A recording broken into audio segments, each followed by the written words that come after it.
more epic. Yeah. And then midway through the fight, Tommy Hatcher pulls out, they start getting crazy with the weapons. Yeah. And Tommy pulls out the baton. Yeah, like the police have. And he fucking breaks it.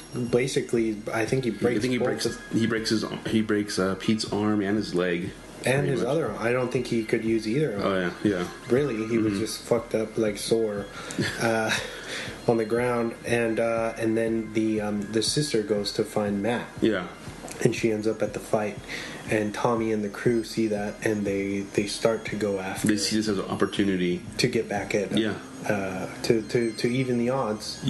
Against Steve. Yeah, and Pete even tells Matt. He says, "Get her the fuck out of here." He's like, "Tommy's a fucking animal. Do you know? You don't know what he's gonna do to her." He's like, He tells Bobber, if you wanna make up for what you did, get Steve's family out of here right now. Yeah.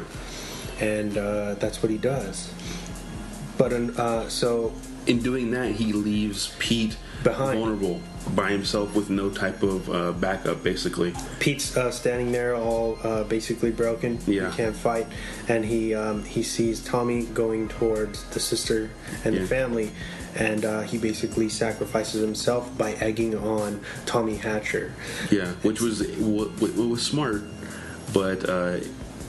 He knew what was coming. Yeah, he knew what was going to happen because he tells him, he's like, that wasn't our fault. What happened to your son? It was your fault. He was your son. You're supposed to protect him. Yeah. And anyone who's a father knows that, of course that's going to fucking piss you off if, That goes down deep inside. That's a deep cut when you say, it was your job to protect your son and now he's dead. And, that's when Tommy turns around and fucking charges him and beats him to death. Yeah, he just socks him in the face until he's not breathing anymore. It's just that's a vicious scene that's hard to watch. Yeah, because it looks strikingly real. Mm-hmm. I don't know how they did it, but yeah, it looks very, very real, and it's sad because it's. I feel like it's weirdly like a stance on how the culture has its how do you say it? Like its negative there's a kind of source of negativity that can cause real problems or lead to death, you know what I mean? I feel like it's a stance saying this gang mentality isn't good. It isn't positive, you know what I mean?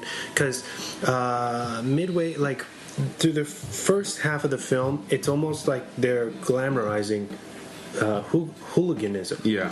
Where you're like, I have a family now, I'm doing all these things, like and then it gets darker and darker and darker, and then you're kind of contemplating, well, maybe this really isn't the greatest lifestyle, because there's all of these ins and outs, and you can't go to certain areas because you might get caught off guard and then hurt. Yeah.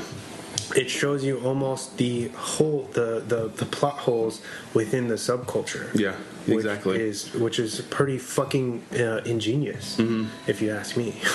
Yeah, and then at that point when they realize that Pete's dead, everybody the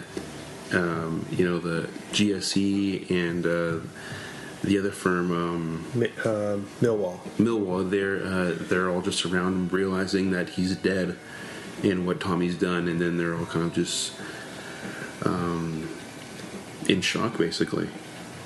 And then you kind of cut to maybe a few months or a few weeks later, and Matt's back in the United States, and he meets up with this the douchebag who basically turned on him, fucked him over in the beginning. Yeah, in the beginning, and he's this big business guy, I guess now. Jeremy Van Holden. Yes, that bastard. And he catches him in the bathroom doing some coke. Of course, yeah. White and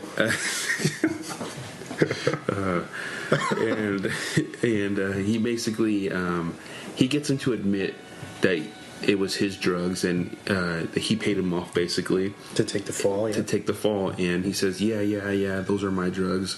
You know, I'll help you out. You know, I'll get you a job, and just contact my secretary. I'm busy right now. I'm in a meeting." Yeah. And he closes his door on him, and he's like, "You spineless little shit, coming at me right now." Yeah. And then, of course, Matt pulls out the good tape old recorder. tape recorder from his pocket and replays the I did it, da da da da. You know, and him basically admitting on recording. And he comes out. He's like, "What the fuck do you think you're doing?" He's like, "Give me that." He's like, "I'm getting my ticket back into Harvard." And then he goes to take it, and he trips him and sweeps the leg. Yeah, sweeps the leg, Cobra Kai style.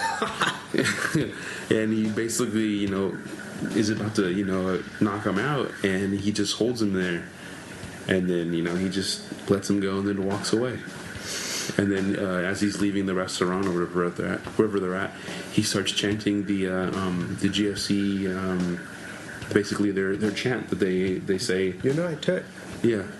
And that's the end of the... For West Ham. Yeah, the end of the movie. And that's pretty much it. Towards the end, there was the piece of dialogue that really stuck with me, where he says, "Pete might be gone, but I can live. But I'm still here, and I can live in a way that would honor him." Yeah.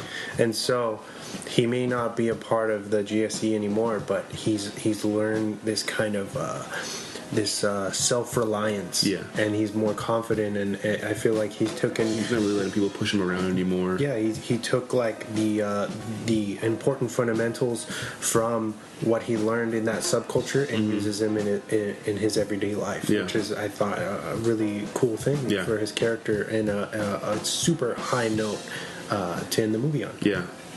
Right? Yeah. I actually have a little. It's like a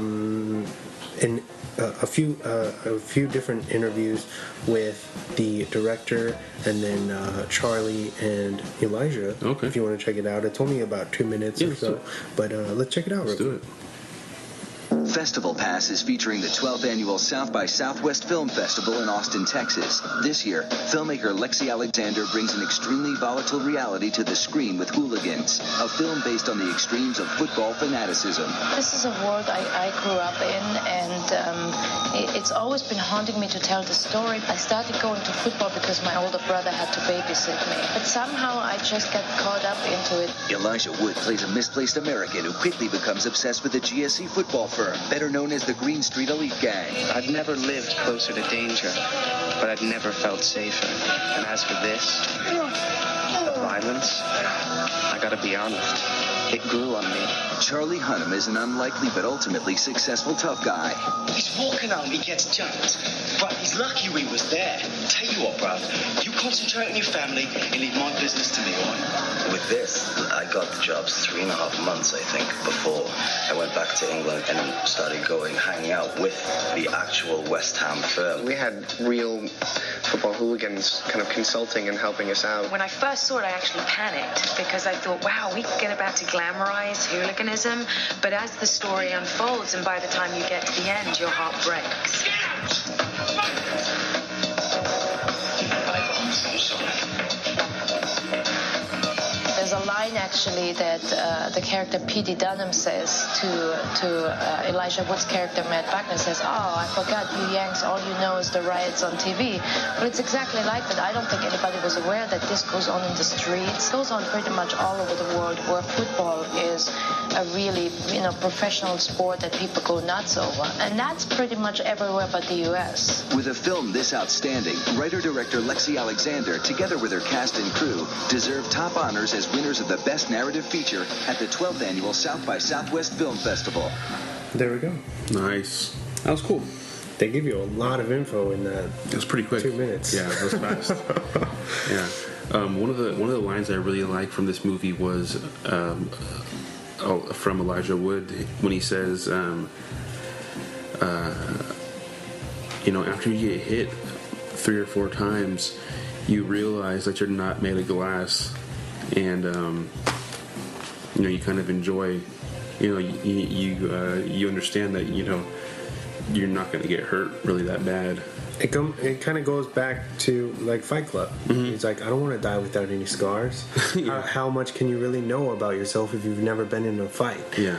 And that's real, something that rings true. You know what I mean? Yeah. That's something, self-discovery is important. Oh, definitely. In life, for sure. And I just really enjoyed this movie. It's good, man. It holds up. Super underrated too.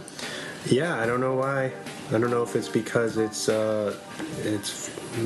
largely based in London, obviously, and it didn't catch on over here. Yeah.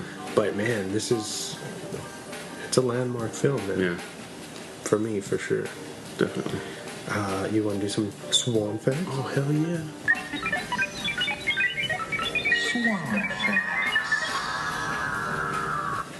All right, so as they actually said in that little snippet, Charlie went and actually hung out with ICF, a former firm of West Ham.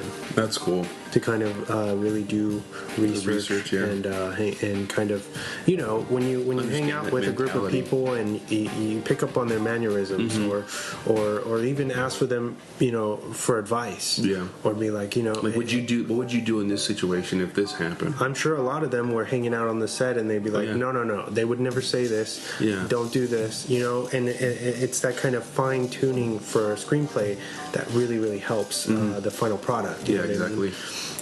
Kind of, how do you say, like, winging things right there.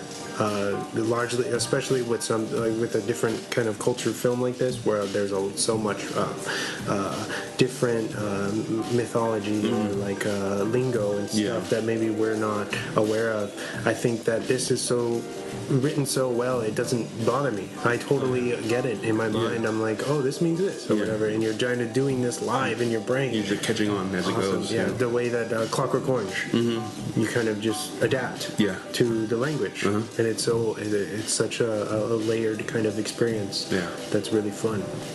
But anyway, back to Swan Facts.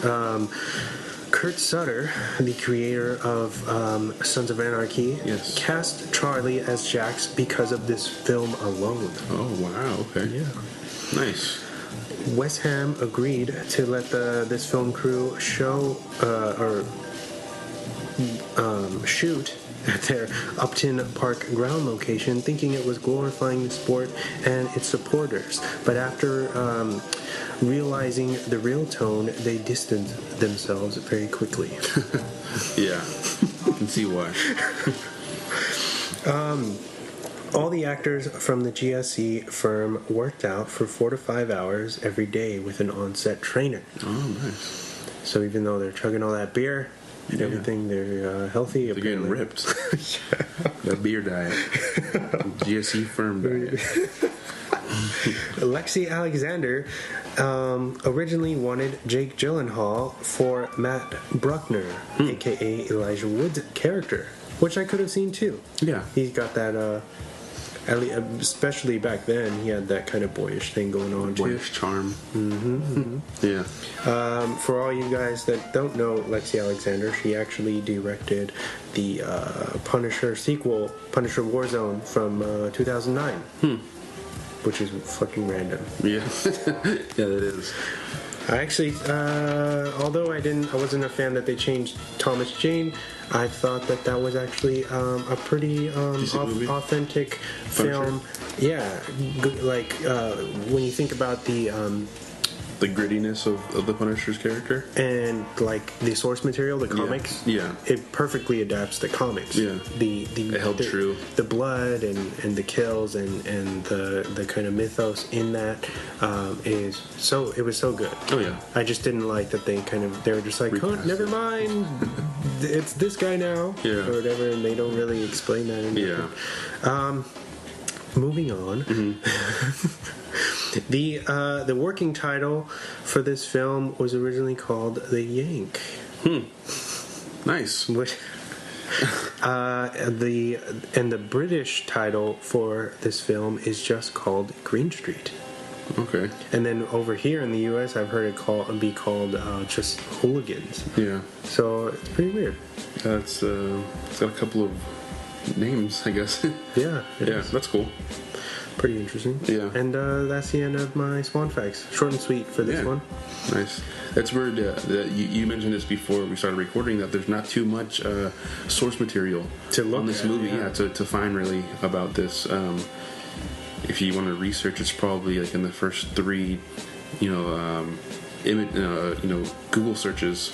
And that's it. Yeah. There's just and then it's just a bunch of repeating the same thing if you go